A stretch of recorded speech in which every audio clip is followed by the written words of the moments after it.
Қазіргі кезде көптеген зерттеулердің ішінде құрсақ қуысының ультрадыбыстық зерттеуі қолданылады.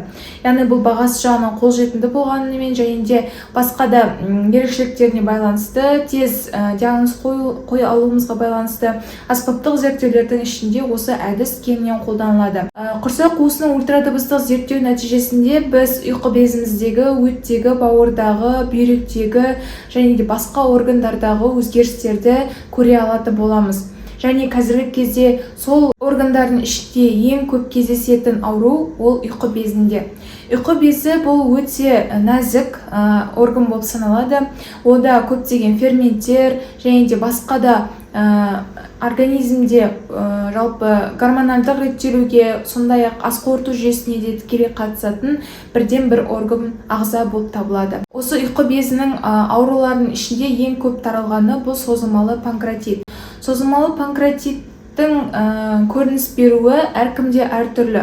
Егер де мен қазір сіздерге айтылатын белгілердің біреуі сіздің организміңізде көрініс беретін болса, сіз соларды елемей жүретін болсаңыз, онда дереу дәрігерге қаралғаныңызды құп санайтын едім. Мен жалпы тәжірибелік дәрігер Дана Асқарқызы, Дана мен денсаулыққа каналының авторымын, жүргізушісімін, және де осы видеом сіздерге ұнайтын болса, соңына дейін көріп, лайк басып, комментарий жазып кетіңіздер, және арнама тіркелуді ұмытпаңыздар. Ең бірінші іштегі ауру сезімін айтсақ болады.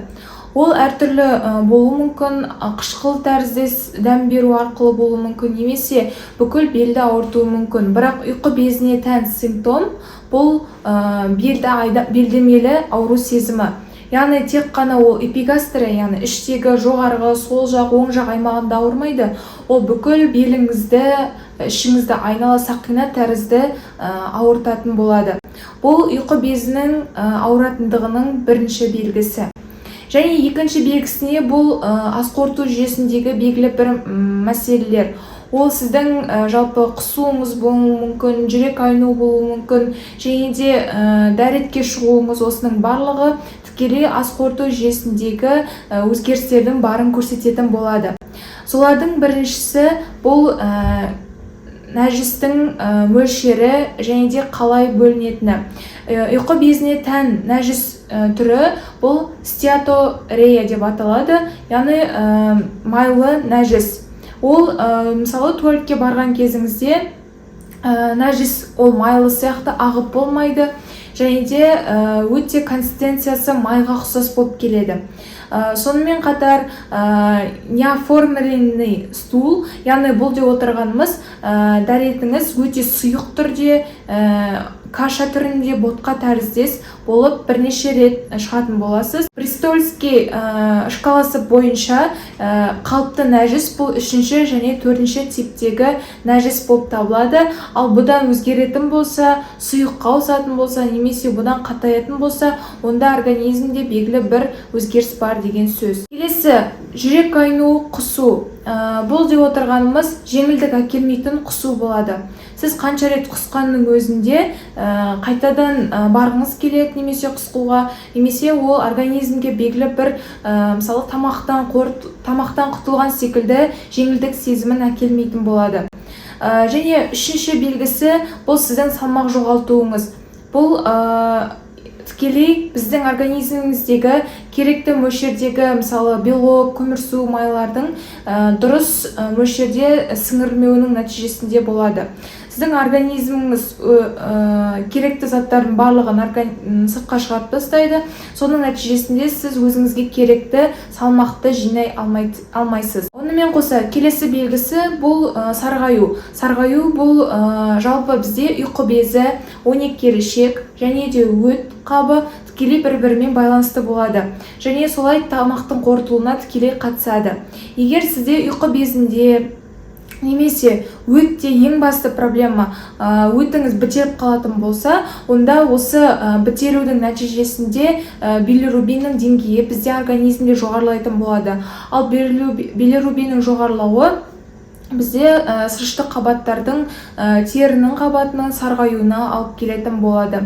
Бұл сарғаю бұл ұйқы безінің асқынулары кезеңінде айқын көрініс беретін болады. Одан бөлек келесі симптомдарға ол әлсіздік, шаршағыстық симптомдары. Бұл да сәйкесінше бағанағы керекті организмге керекті заттардың дұрыс сіңірілмеуінің нәтижесінде организміміз дұрыс энергия бөлмейтін болады, және де дұрыс энергияны қажетінше жұмсай алмайтын болады. Солай біздің организмімізде дисбаланс болады. Солай энергияны дұрыс жұмсамаудың және де оны дұрыс қолдана алмаудың нәтижесінде біздің организміміз әлсіз, шаршағыш болып келеді. Келесі симптом өте көп адамдарда, панкреатиті бар адамдарда кездеседі.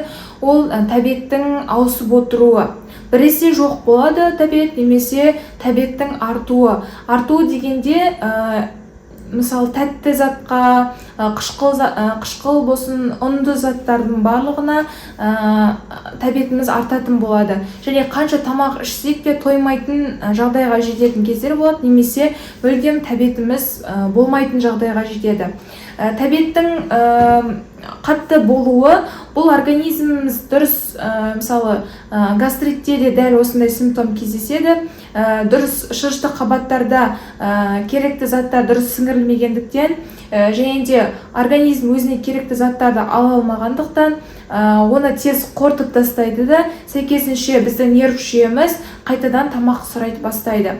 Ал тамақ сұрамаудың да механизмі дәл осындай, яғни ол біздің нейрогуморалдық жүйеге тікелей байланысты. Және соңғысы бұл қант деңгейінің жоғарылауы.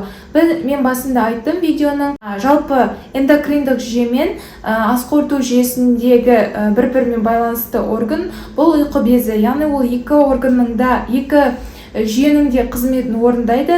Соған сәйкес, егер бізде ұйқы безінде мәселе болатын болса, панкреатиттің белгілері көрініс беретін болса, сәйкесінше организмдегі қанттың да деңгейі өзгеріске ұшырайды.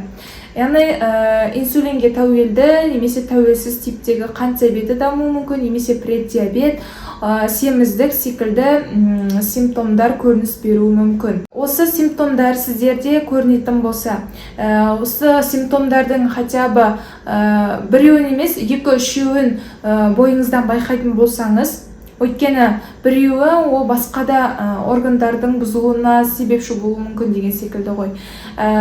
Болатын болса, онда міндетті түрде дәрігеріңізге жүгініңіз. Немесе менің жекеме жазсаңыздар болады. Жалпы созылмалы панкреатиттің ең басты емі бұл дұрыс тамақтану. Дұрыс тамақтану ең бірінші орында тұрады. Дәрілерге немесе басқа да емдерге жүгінгеннен гөрі. Қазіргі кезде осы ұйқы безінің ауруларында және де өт қабының ауруларында 5А, 5Б столын тағайындап жатады. Және де олардың ерекшелігін, және де қандай тағамдарды қолдану керек, ол рационға қандай өнімдерді қосқан дұрыс, сол секілді сұрақтардың жауабын алғыларыңыз келсе, комментарийға жазыңыздар. Мен келесі видеода сіздерге осы жайлы толығырақ түсіндіргім келеді. Жалпы бүгінгі видеом сіздерге ұнады деген сенімдемін. Егер ұнап жатса, комментарий қалдырып лайк басыңыздар, ұнамай жатса дизлайк қойыңыздар, және де келесі видеоларымды жоғалтып алмас үшін арнама тіркеліңіздер. Сіздермен бірге болған Дана мен денсаулыққа каналы келесі видеода жүздескенше сау болыңыздар.